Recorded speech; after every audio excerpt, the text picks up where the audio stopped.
Me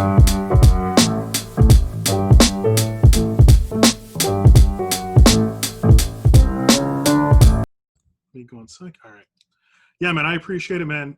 Everyone, my first guest, Max Caster, trainer, wrestler, rapper, athlete, Freestyle Fridays. If you don't know, why don't you know? When They should know. It's almost been a year of Freestyle Fridays, by the way. It's coming up on the year anniversary. you got something special planned? I don't know. There's never been like a special guest or anything, but maybe if I can line up all the people I've like sneak dissed on Freestyle Fridays, All right. It's like the Always Sunny episode where they're airing their grievances around the Thanksgiving table and they're making amends. And so I would like want to make amends around my hexagon table here. That sounds good. First thing I kind of want to talk about is I want to get into a little bit of your experience at Creative Pro. Its reputation has blown up over the past few years with being the preeminent school up here in the Northeast. MJF came out of there. Chris Statler came out of there. Max Caster came out of there. Talk to me about the culture that has been built there that is so much different from a lot of this old school, weird, pay your dues, abuse stuff, and what Creative Pro does it so different and turns out these great athletes. So Creative Pro is completely different than any other wrestling school because one of our head trainers, Brian Myers, is the most laid back, cut and dry, very practical. He's like the most just regular dude and a great wrestler at the same time. So anytime somebody walks in and they seem a little off, they usually don't last. And it's not that we sit there and beat them up. It's not that we abuse anybody or kick them out. It's just they eventually just filter out. No harm, no foul. We have a whole laundry list of crazy students that have come in the past, and we're like, okay, well, thank God that guy left. But really, at Creative Pro, only the really great stick around, and you name the wrestlers who've come out of there. They're great guys. I love the Shook crew, two other wrestlers, Bryce and Bobby, who are really, really great wrestlers. And we're just producing them. We're taking guys from other schools. They want to be a better wrestler. They say, well, where can I go? And they go to Creative Pro. And then they come here and they get opportunities and they start getting booked more and they start improving and we help them.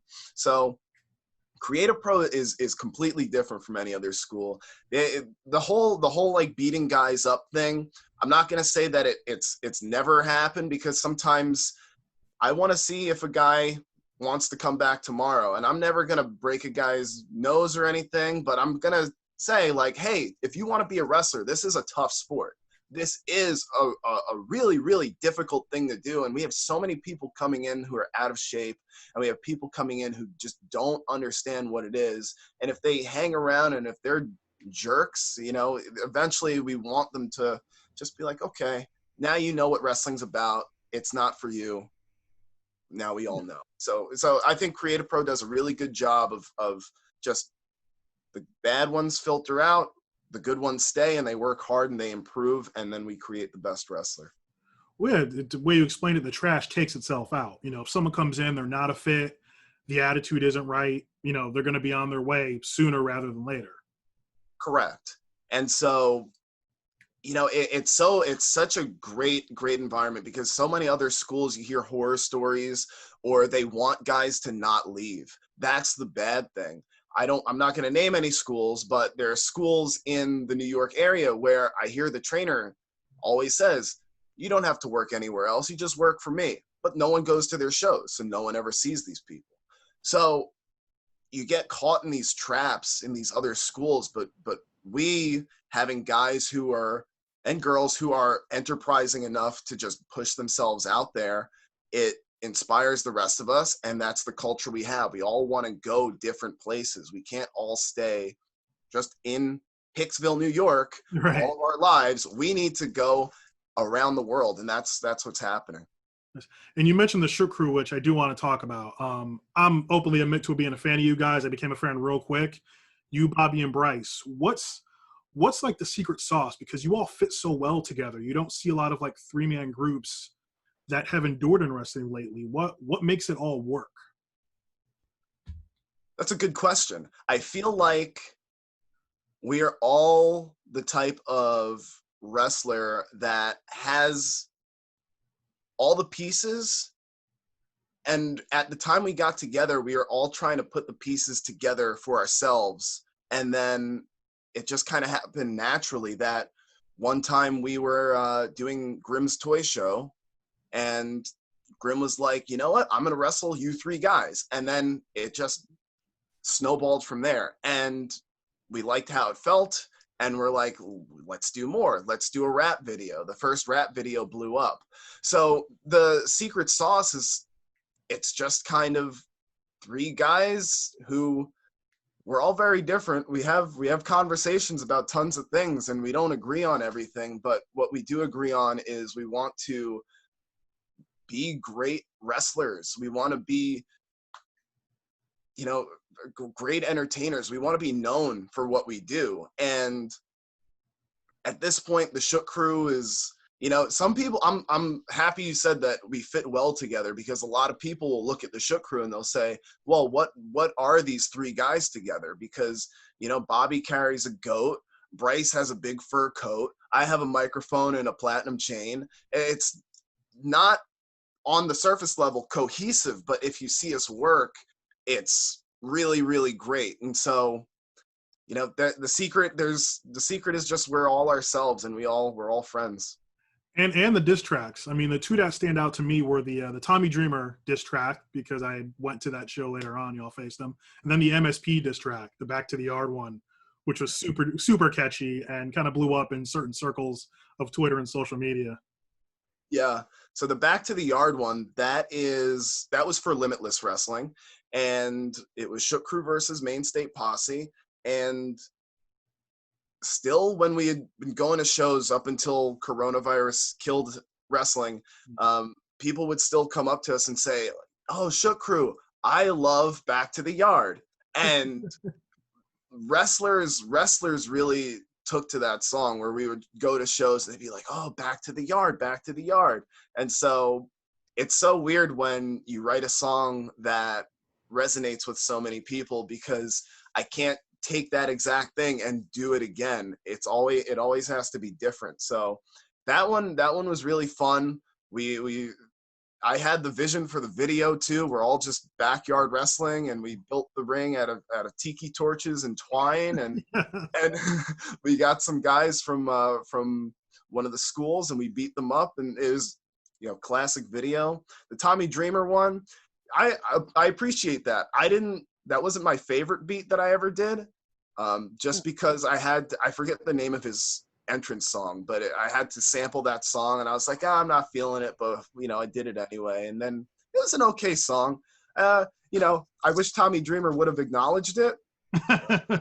Most wrestlers acknowledge that. They'll be like, all right, you know, that was good, or that was funny. Tommy Dreamer, I'm pretty sure, just never even saw it. It never came across his radar. And so I'm not going to walk up to him and be like, hey, Tommy Dreamer, by the way, before we, you know, go fight in the ring, did you see the diss track I made on you? He's going to be like, no, I didn't. So that's great. And let's talk about you showing up on AEW and some matches down there. Before we even get to the matches, in terms of traveling down there, and I guess kind of getting in the door and testing, and how the protocol go? Like, was it easy to kind of was it a seamless to kind of get tested? They seem to have a handle on it down there. Yeah, they did a really good job. You go in, they're in one of the hotels. You go to the room that they're in. You have your mask on. They test you. It's a quick test. You hang out there till it's done. And I was negative for coronavirus both times I went down there. So you know, I hadn't seen anybody get a positive. I hadn't heard anybody get a positive. So I think they're doing a really good job. And in terms of the climate, I mean, looking around that ring, if you're a fan of independent wrestling, you recognize a lot of the people around that ring. What was that kind of environment like to have like the AEW guys there, but also have these assorted independent wrestlers that you may have seen or not have heard of, or maybe heard of a little bit? Yeah, it was cool.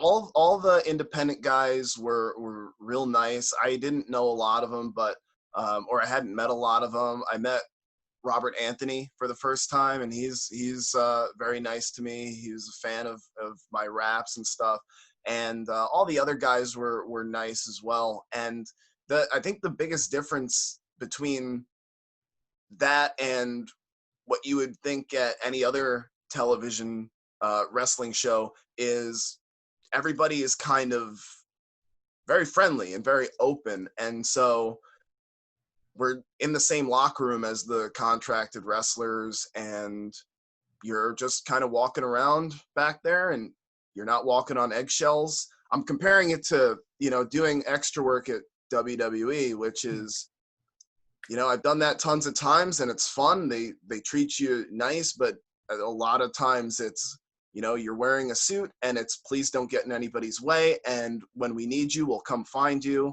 And a lot of times you're just kind of hanging out, wondering like, do I need to get dressed in 30 seconds or not? Do I need to run down to the other side of the arena, or do I just, sit here and watch the show, which is perfectly fine, but it's kind of like a nerve-wracking feeling. At AEW, it's kind of very relaxed. You kind of know what you have planned for later in the night, where you know who you're going to wrestle, and you're just one of the boys when you're there, which is nice. There's not that kind of weird unspoken or spoken hierarchy. Everyone's just there to work and do what they need to do. Pretty much. Yeah. I think the most telling thing for me was I put out a freestyle after or before the Jurassic Express match that I did on AEW Dark. And then I had went back to wrestle Shawn Spears. And before I went out, Tony Khan goes to me, "Hey, thanks for the promo." And I was like, cool. So at the very least, I know they see everybody's stuff and they know that we're trying to make a difference with these opportunities. So, but I feel like if, that was the case for, another company, I might do that and I might not get thanks for the promo. I might just get, "Hey, why did you do that?" If anything. Yeah, he's the owner of the company, right. Owner or is making the decisions. He's also got all this other stuff going on. But in his interviews, he's a huge wrestling historian and nerd, and he loves it all. So, hearing him say, "Hey, thanks for that," it's like, from what I've heard in interviews with him, it's not surprising, but anyone not knowing who Tony Khan is, like, oh, okay, he took time out of his day to watch it, knows who you are, there's a reason you're down there. Yeah. And how do you feel? I mean, I caught 2 or 3 of your matches. I didn't catch the whole one with Shawn Spears just because maybe that week I kind of missed out on Dark, and that's my fault for not watching it. How did you feel your matches went? I saw your match with Jurassic Express. I tried really hard. I'll be honest. I tried really hard. Marco is a tough guy, and it's very, very deceiving, where I kind of went in there and I took him lightly. I shoved him down, and this is why you don't take your eye off your opponent. He just started slapping me in the face, and that was kind of it for me. And I tagged out, and when I came back in, it was Luchasaurus, and that was a whole other animal, literally. So, so I tried really hard. I could tell you that much. Against Shawn Spears, same thing. I thought I had him. I got him with a quick little arm drag, and I hit the nip up, and I was feeling myself, and then he just started just laying it into me. I was like, okay, all right, I understand. He thinks he's all cool with his single black glove and all that. Look, single black glove or not, he's a almost 20-year veteran of wrestling. So yeah, I've only been wrestling compared to that for 6.5 years. So he's got a lot of experience on me, and I think he could see when I got a little bit cocky in there. He was just like, "All right, well, you know what, you're dead." And I was pretty much we're wrestling now. All right, let's go. Yeah. And Marco, a lot of people look at are kind of dismissive of him, and I've seen him wrestle in a couple matches up here at Beyond and different places. I mean, I've talked to other wrestlers who's faced him, and it's basically like it's like fighting a prison shank. Everything he does hurts because he's so small, it just hits you in the right spot. It stings. Seriously. He kicked me in the head too. It hurt so bad. I watched that match the other night. I hadn't watched it since it first aired. Then I watched it, I think, Tuesday night. And I'm just watching him go at it, and he just goes and goes and goes and goes. He knows how to work. He knows how to really go at it. So I got a new appreciation for Marco in that match. Nice. Now, speaking of AEW, you know, I think of like three-man teams of Shook Crew, you, Bryce, Bobby. I mean, is it too early to start talking about like, you know, Shook Crew versus SCU? I mean, you know, just off top of my head, I see, you know, things match up well there. You know, you got Bobby's your wild card. That's Kazarian. You know, Bryce is the athlete. You know, that's Scorpio Sky's thing, and then you and Chris Daniels. You know, kind of the respective heads there. I feel like that maybe I'm overshooting, overstepping, but I feel like that could be a match that could people want to watch. Well, thank you for comparing me to the Fallen Angel. That's really big praise. I'm gonna just remember that for the rest of my life. I'm pretty much the equivalent of Fallen Angel, Christopher Daniels. No, I will never say never. But you know, I'm not making the matches, so I would love that to happen. I would, anytime I can get Bryce and Bobby up another level and get them another opportunity, I would love to do that. So I'm not going to say no. Like, why would I say no? But I can't say what'll happen. I mean, yeah. I mean, I've seen you all wrestle singles matches. I've seen you wrestle tag matches. You tagged with Chris Statlander at a show up here a few months ago. And I saw Bobby in a singles match here at Northeast Wrestling, which I was surprised to see. I don't know if you had seen that match or you were at that show up in Bethany. I was at the seminar beforehand, and Bobby won the seminar, actually. Yeah. And he definitely deserved it. And I didn't see his match. I heard about it. Bobby said it was a good match. He did his best. So, you know, I'm proud of Bobby. Like, people gravitate to him, and that's why he was able to get that spot, is because in that seminar.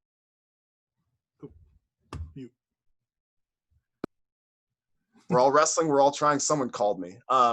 Sorry. And Bobby just went above and beyond, and he got that spot. So yeah, I'm proud of Bobby for that. It was just interesting to me being at that show because Northeast Wrestling is a little bit more of a traditional crowd. I don't want to say old school, but like, you know, it's like a Northeast show. It's like going to a restaurant, you sit down, you get your meal, and you get what you get. I don't know if the crowd understood Bobby's thing when he came out, but by the end of that match, they were into it. And they wanted more Bobby Orlando. And I appreciated that. And I saw him after the match and let him know I thought it was great to see him and that he had a heck of a match. Yeah, that's the mark of a great wrestler. And Bobby's a great wrestler. And speaking of things up here like Beyond, Shook Crew had their Beyond Wrestling debut at the Thanksgiving show. All three of you showed up. I don't know if you were there, but your big debut on IWTV during the Thanksgiving show. I know you were dealing with like some injuries at that time, but be able to get on that show doing this big kind of Survivor Series theme match. What was kind of that day like for y'all? You know, for me, I can tell you what it was like for me. It was pretty rough day, pretty rough time in my life. But I think about a week before that show, maybe a week and a half, I had torn the meniscus in my knee almost completely. And so I was in the hospital and in the ER, and they were like, it's your meniscus. You probably need surgery. So I'm on crutches. I can't walk. Very, very scary injury. The first time I was ever seriously injured. Oh, geez. And that day was tough, but I also feel like me showing up and still agreeing to get into the match, like that gained me a lot of respect with the people at Beyond. Because the one thing I didn't want is for Bryce and Bobby to lose that match, because I knew how important it was.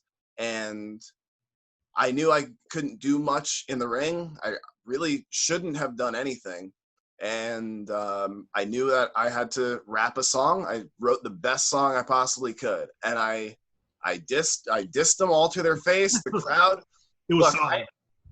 It was great. Yeah, I was in that crowd. It was great. You dropped it and just scorched everybody. Just destroyed. And I love and it's nerve-wracking, but I love rapping in front of a crowd. I love doing that for the wrestling crowd because I know every single thing that I say, they're gonna pop. They're gonna come up. And it's all just hard punchlines. And that right there was like the best thing I could have done, because if I tried to wrestle with that knee brace on and I can't really even walk, like I knew when I did that, like I was going to get punched in the face or hit in the face, and I was going down, and there's no way I'm kicking out because I can't do anything. And Bryce and Bobby knew that, and they did great in that match. They really tried hard. Bobby hit the deck really hard. He fell from the top rope to the floor, hit his head, and they put their bodies on the line, and they knew that whole time, like I couldn't do anything. I couldn't even be in there. So, I did my thing. We tried to get in their heads. Didn't really work. So it got in my head. Someone's boot got in my head, and that was shit. But like, I think the most of all, I gained people's respect that day because I remember talking to Drew Cordero before the show, and he's like, so like your knee, like you're here. I'm like, yeah, man, like I don't want Bryce and Bobby to lose this match. And he just like, cool, respect that. And I think he was really appreciative of that. And, luckily I was back pretty soon. It was like 3-month recovery. They told me 4 to 5. I was back in 3, just like any wrestler. Now I'm doing great. But that day, yeah, that was a real important day for Shook Crew. Yeah, you scored. I will go and watch that match just for the first 5 minutes on occasion, just to be entertained. Yeah. I was standing next to friends of mine, and one of them knew who you guys were, and one of them didn't. And I was like, "You're going to be entertained. Wait, if they let Max talk, it's going to be all right." And after you scorched them, they were like, "All right, I like him now." Yeah, that's the number one rule. If you let Max talk, you're going to be entertained. I'll put that on the top of the Shook Crew list of demands when we get booked. If you let Max talk, entertainment will happen. That's right. Now, recently, speaking of Beyond Wrestling, the Discovery Gauntlet was a big thing that came out of it. Y'all had some things to say about Slade, and then he interrupted your last video shoot, I think, to say the least. In terms of the Discovery Gauntlet, when it was ongoing, just as a wrestler, were you able to watch those matches? Was there people in there that you were? I mean, like, I was impressed with Aaron Rourke. Didn't even know who he was. Came out, like, just you as maybe as a wrestler and as a fan, watching some of those matches. Is there any kind of one of those that stuck out to you? Aaron Rourke, of course, he's a Creative Pro guy, a guy that like I've watched grow from his first day, and he's an incredible wrestler. I loved watching his matches, and I eventually got around to watching all of them, but I would just try and give him notes like, hey, maybe try this, like, and he, the crazy thing is I saw his first match for Discovery Gauntlet, which I think was that Thanksgiving show. And yeah. I was there in person, and I watched it, and I'm like, he looks nervous, and I think he got rocked in that match. He might have gotten a little knocked out. Yeah, that was against Gary J. I think Gary J got him a couple. He's kind of known for that. Yes, and it happens. But and I watched that match, and I was just like, you do belong here. Like, you need to just kind of get that confidence back. And over those weeks, as I watched the matches, he got more and more confident. That when we had a show, I think it was around Christmas time at Creative Pro, and I watched him there, I was like, this guy is a whole other animal now. This is a huge star. So I think just that 1 month-long stretch that he did for Discovery Gauntlet was so pivotal in his career at the time, to where he brought it back to where we were, and it was just undeniable. I'm like, get this guy in the title matches, get this guy, every single opportunity he can get, because he's a star. So I like that. I like Aaron's matches. I'm a huge fan of Red Death. Yeah, like I if there's one guy, and I hope he sees this, if there's one guy I want to wrestle, coming back to wrestling, it's him, because there's nobody. I know that I am the best wrestler alive. That's 100% true.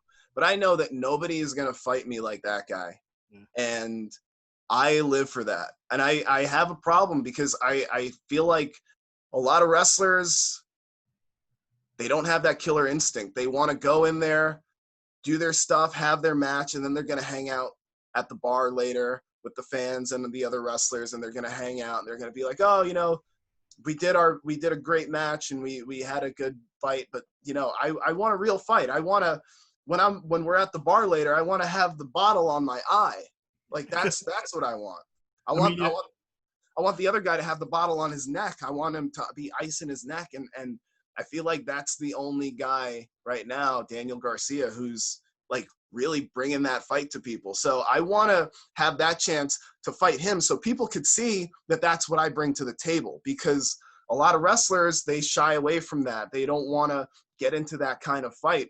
And, you know, when I take it to them, they want to powder away. They want to get away. But there's a guy that I know is going to push me to be a better fighter, a harder hitter, a better submission wrestler, doing anything I can to win. And that excites me more than anything. So I want to wrestle him. I'm a big fan.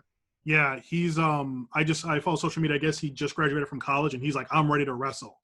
Anyone, anytime, anywhere. That's a match I watched. Seeing him at Beyond, yeah, he's all go. He's got two speeds: walk and then murder you. Yes. And that's you two going at it. I'm pretty sure that's a match that anyone would want to, you know, set up anywhere, be it Beyond, be it, you know, put you guys in a Texas Roadhouse parking lot, you know. Oh gosh, yeah. Especially now, I'm willing to wrestle anywhere. I know that there's the weird stigma of backyard wrestling, and I've never been a backyard wrestler in my life, but right now I think that there's an opportunity for people, good wrestlers. I've seen bad wrestlers do this, and there are videos online of during the coronavirus, there are bad wrestlers doing backyard or alley wrestling or whatever, and it's just not good. But if you get great wrestlers doing it, it's what the fans want right now. They want new wrestling, and here I am. I'm here to give it to them. I you know, Slade fought me in my backyard. Like I'm totally okay with that. I could have said, hey, he stole the footage. Don't put it out. I don't want to see anyone to see me get beat up in my backyard. No, I put it out. Fans want to see people fight, and that's all I want. Slade kind of fights wherever, whenever he wants. It's just this. He's now. Is this now? Is this? I don't want to say. Is it over? Is it kind of on pause between you and Slade? Or are you just like, let's still fight? What's the situation? I know it's kind of weird with coronavirus and quarantine. Look, nobody called for the bell when he choked me with that chain. Nobody counted for 3. There was no referee, no official. I feel like I still deserve a real shot in a Beyond Wrestling ring, Discovery Gauntlet. First show back, Slade, Platinum Max. And I'm going to take it from Slade. Slade, he's another guy who trains at Creative Pro now. And when he shows up, I'll tell you, it's a very scary situation, because if you ever see Slade, he's pacing back and forth. He's not really talking to people. You're like, okay, well, is he gonna come in here and want to wrestle, or is he gonna pull out a sharp blade from his pocket? He just has pockets on him at all times. What are you doing? And you know, I feel like I deserve that shot, a real match in front of the fans in the ring for the Discovery Gauntlet officially, so I can take it from him and hold it for the entire year. Entire run. Now, whenever season 3 Uncharted starts again, I mean, I think the longest run was, I want to say Tony Depp, and I may be off, and it was Tony Depp or Thomas Santel. We're at about 8-9 weeks. And Uncharted Territory usually goes about 13, 14 episodes. So you're taking it from Slade episode 1 and running the table for the next 12 weeks, no matter who they throw in front of you. Yeah, I'm the best wrestler alive. If they want to bring the best wrestler dead to me, sure, they could do that. They could bring me Eddie Guerrero. Maybe they run it back and get guys who, like, you know, O'Shea Edwards and, you know, guys who maybe had their shot didn't do so well, and then bring him in against the best wrestler ever and see how that goes. Best wrestler alive. There are Best wrestler alive. I'm sorry. Best wrestler alive today. There are dead wrestlers that are better, I'm sure. I will give them all their credit. But yeah, I bring whoever. That's the fun part, is that I get to show how many different styles I can do, because there's no wrestler that's more well-rounded than I am. I'm a great technical wrestler. I can brawl with people. I can jump off the top rope pretty easily. I'm very sure-footed in that sense. Look, I do it all the time. It's one of my moves, the mic drop. And I want to prove to people that I am a versatile wrestler and a top level wrestler and the best wrestler alive. And I feel like it's an opportunity I haven't been able to have yet, because a lot of times I am doing Shook Crew stuff, and we're all so great that together we're a great unit, but you don't realize how great we are individually. And sometimes I'm put in matches where, you know what, I maybe don't have the best opponent, and you just plow through somebody, and people are like, okay, well, that's fine. But I want somebody who's going to bring me the fight. I want somebody who's going to allow me to prove to everyone how tough I am and how great of a wrestler I am. That's really what I want, is the competition, because like the platinum chain, like this platinum jacket, platinum max, like I am platinum. There's nothing better than platinum. There's gold, there's silver, there's bronze, there's people who go wood. Platinum all the way up here, brother. That's what I am. So I'm proving that I'm the top. So wait, so let's lay this out. We got you versus Daniel Garcia. Beyond ring, fighting. Slade, Discovery Gauntlet. Win the Discovery Gauntlet, run the table. Now, since we're talking about Beyond Wrestling has somebody who calls himself the Gatekeeper. The man who measuring stick in Beyond Wrestling. And that's a dirty daddy, Chris Dickinson. Uh-oh. If you're going to hang out in Beyond, he's probably someone you're going to have to deal with at some point. Agreed. And I've seen a lot of his matches, and he's an incredible wrestler and a very, very tough wrestler. But that's the level I need to get to. And I know that. A lot of people look at Platinum Max and they see the pink tights, they see the flashy stuff. They hear me rap. They're like, oh, he's just a rap guy. He's not really that serious. Like, you know what? I am serious. I'm the best wrestler alive. And so, look, I don't like even saying it right now, but I know I'm going to have to fight him. I'm going to have to wrestle Chris Dickinson. And I put that the third match. Give me all the toughest opponents. Give me Garcia. Give me Slade. Give me Dickinson. Who's left? Give me Nick Gage. Give me all these guys. I'll call him out. Give me Warhorse. Oh, for the independent wrestling title. Oh, especially for the independent wrestling title, because it's gold right now. I want to make it platinum plated. Oh, modify it a little bit. Give it some shine. It's got to look good for Platinum Max. Warhorse versus Platinum Max. That's I could see that happen. He seems to be preoccupied with some other stuff, some TNT championship thing that's going on. That seems to be a thing. A little distracted, but maybe you get in there. I'm wondering who you could be his first match back, because he's been chirping online saying he wants to fight anyone and everyone. And look, I'm anyone and everyone. I'm like the best anyone and everyone. And plus, if he wants to go to AEW so bad, here's a guy who was on AEW twice. Right. I mean, and I did great. So hey, if you could prove yourself against me, maybe, just maybe, Cody Rhodes will see it and he'll be like, oh yeah, let's put Warhorse on now because he's beat Platinum Max. Platinum Max is great. We all love Platinum Max. He's the best wrestler alive. He's the hit maker. And so, yeah, look, first match back, second match back, I don't care. 10th match back, I need a shot at the title, and I need a shot at Warhorse. Think about it. It's rock and roll versus hip hop, and we all know rock and roll is dead, brother. We all know rock and roll is dead.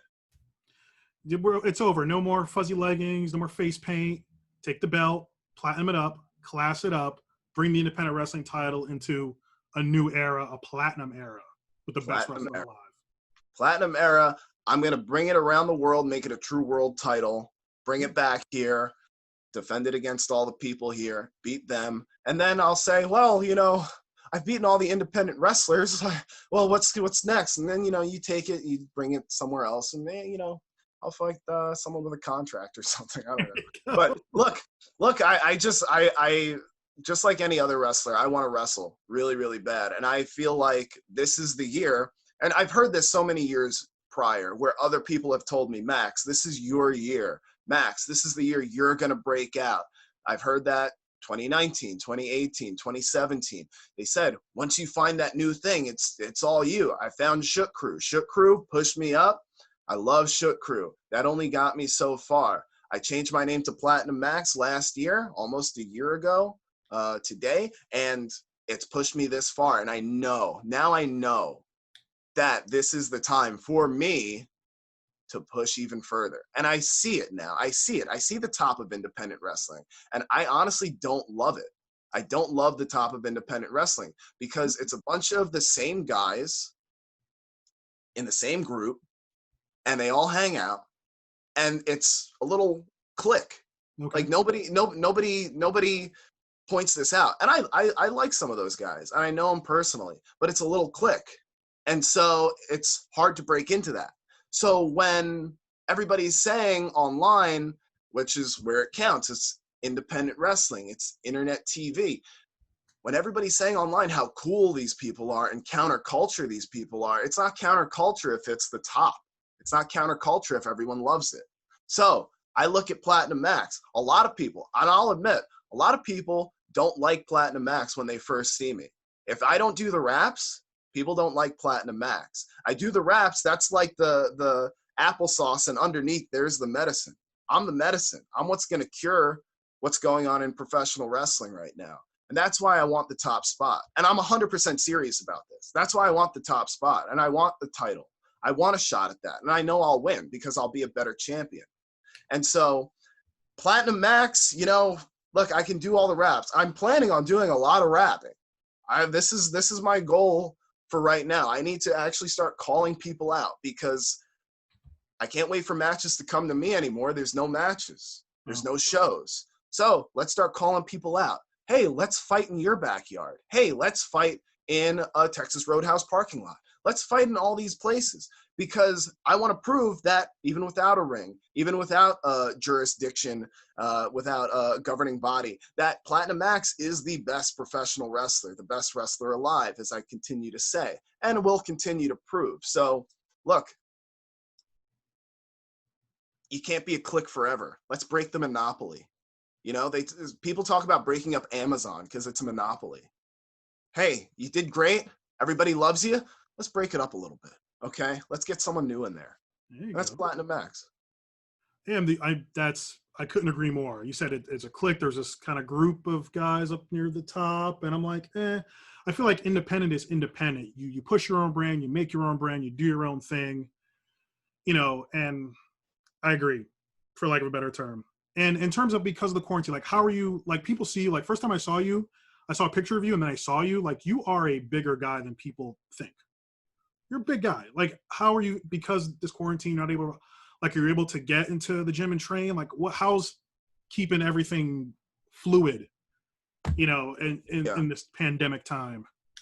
I'm doing great. I have basically all the equipment I need in the garage outside. Right on March 17th, so a day after they closed down all the gyms for good. On March 17th, I hit Craigslist. I said, I need a bench. I got a bench. That was the last bit I needed. That was $20. If I had waited a week, that thing would have been $200. So smart play by Platinum Max. I got the bench, got the barbell. I have chains, a big trap bar with the weights on it. Look, my training is not really taking a hit. I'm doing pretty much everything I was doing in the gym, just with different equipment, more reps. I think Leo Rush said this on Raw, which is one of my favorite things, is low weight, high reps. Low weight, high reps. That's when he met Bobby Lashley. Good old Bobby. Some would say my brother, Bobby Lashley. I'll admit that. And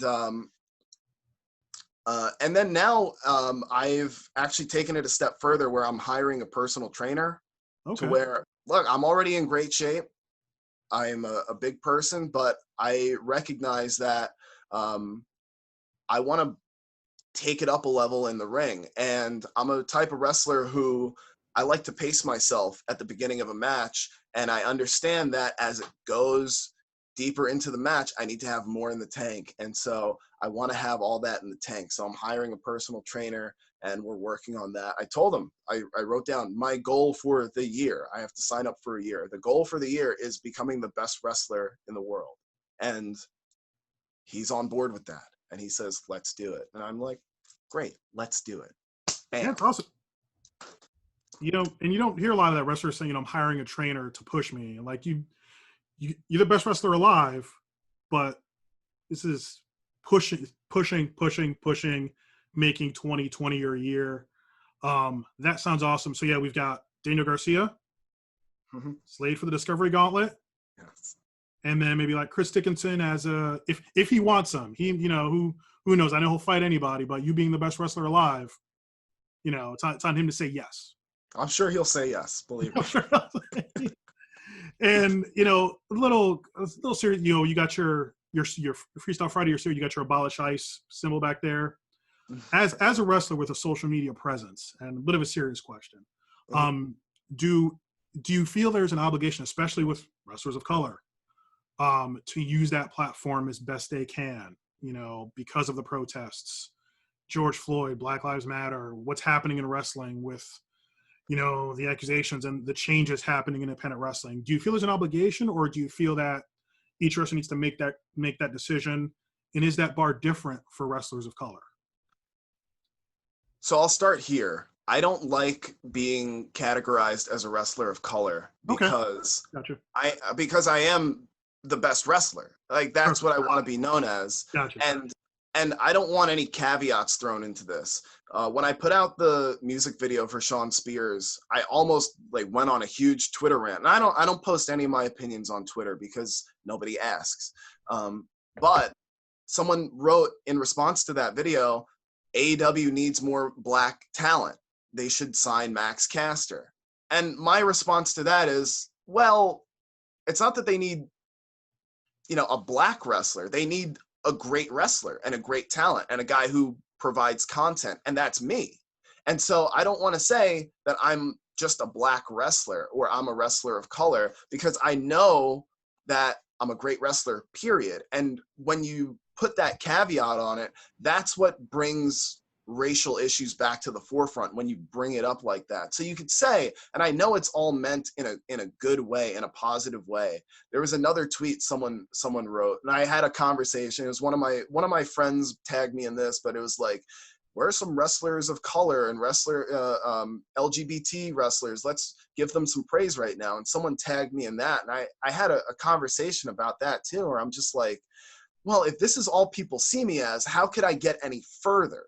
It shouldn't be that I'm getting opportunities because I'm black, or because somebody is gay or LGBT or whatever. It should be that they are the best. And if we start running wrestling just like any other business, and I know there's in other sports, there's affirmative action or the Rooney Rule, and you have to interview a black guy to be your coach even if you don't hire him.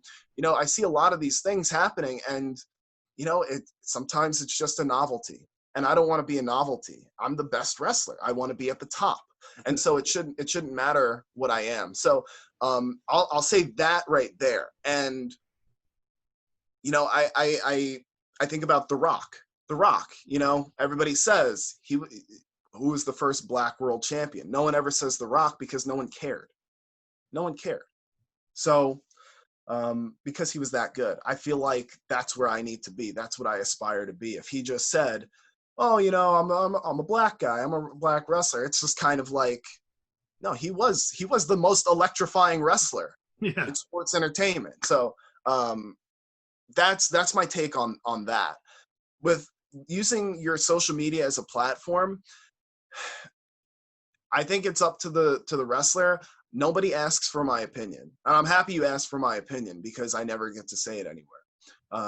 But I don't feel the need to post that racism is bad or sexism is bad, because we all know.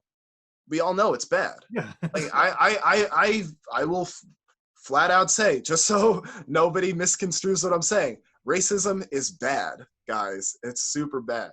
But I don't feel the need to say it because I feel like it's very obvious. And a lot of people who are saying it, I feel like come off a little bit disingenuous, where they're trying to get into this whirlwind of Twitter points and brownie points. And they want to say, okay, well, we all have to admit racism is bad.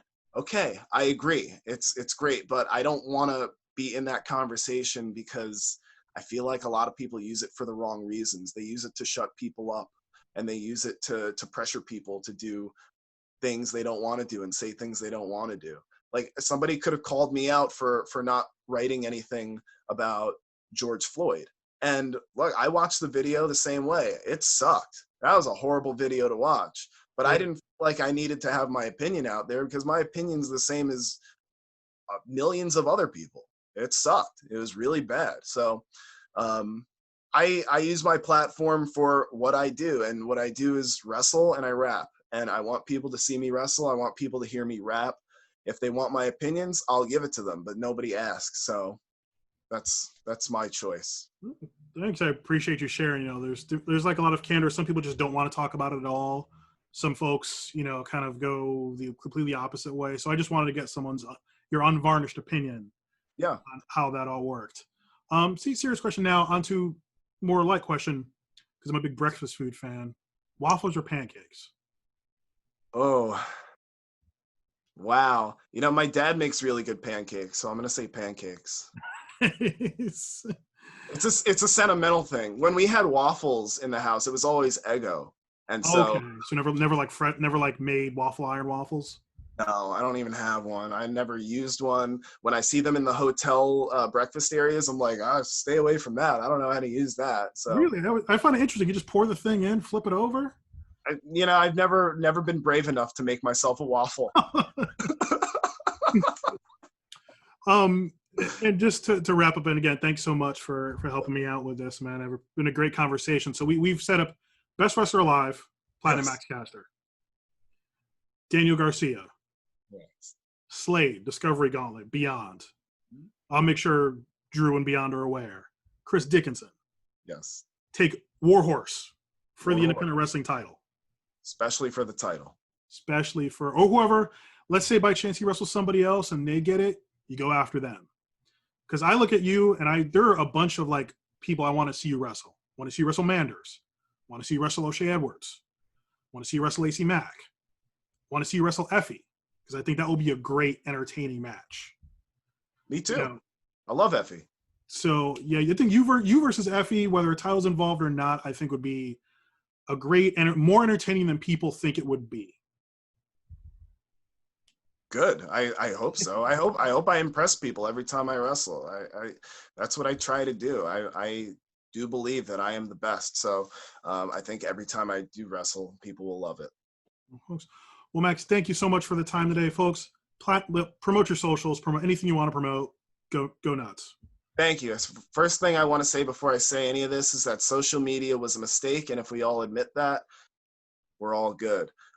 Twitter and Instagram is at Caster Show because my life is a show, Caster Show. I have a SoundCloud too. It's the same thing. I don't really post stuff on there too much. You can check us out on YouTube. Shook Crew is on YouTube. And we also have Pro Wrestling Tees, prowrestlingtees.com/Shook Crew. Brand new Platinum Max shirt is up on there.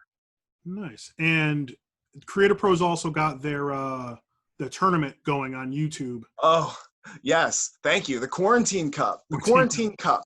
So it is a round robin style tournament. So similar to the G1 in New Japan. And we're going through the rounds, and I think we're 4 weeks through it now. We're going into week 5. So that'll be out every Monday night around 7 or 8ish, depending on when the internet likes to upload that. And you can follow along. So it's a good opportunity. I think I can't say anything now, but I think we're gonna start moving Cap TV onto a different platform. Okay.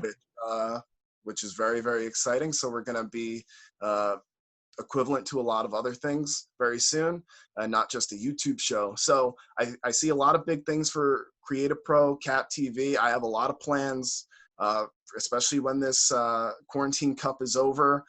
Being one of the main people at Creative Pro, I have some say in this, and I want to start bringing fans back into the arena there. And Can't wait to get back. I've been to one show down there. I'm in Connecticut, so it's making a drive down to Long Island. I've been to one show. Creative Pro puts on a great show. Great show. I get to be on Northeast as much as I can. So when you guys come up here, I'll try and go. But I want to get back to shows. It's going to be different. We're not going to go into normal. We're going to go into a new normal, I guess. But I want to be safe. But I want to get back to watching wrestling in person. I think that's the important thing, is to make sure everybody one feels safe, but also feels confident enough to go outside, because it is important to go outside and enjoy your life. You can't just live inside forever afraid of a virus. And of course the virus makes people sick, but let's do the things that we love, and let's not be afraid of living our lives, especially if we take precautions. Okay. Good message. Good way to end it. Max, thank you so much. Really appreciate it. Thanks, Matt.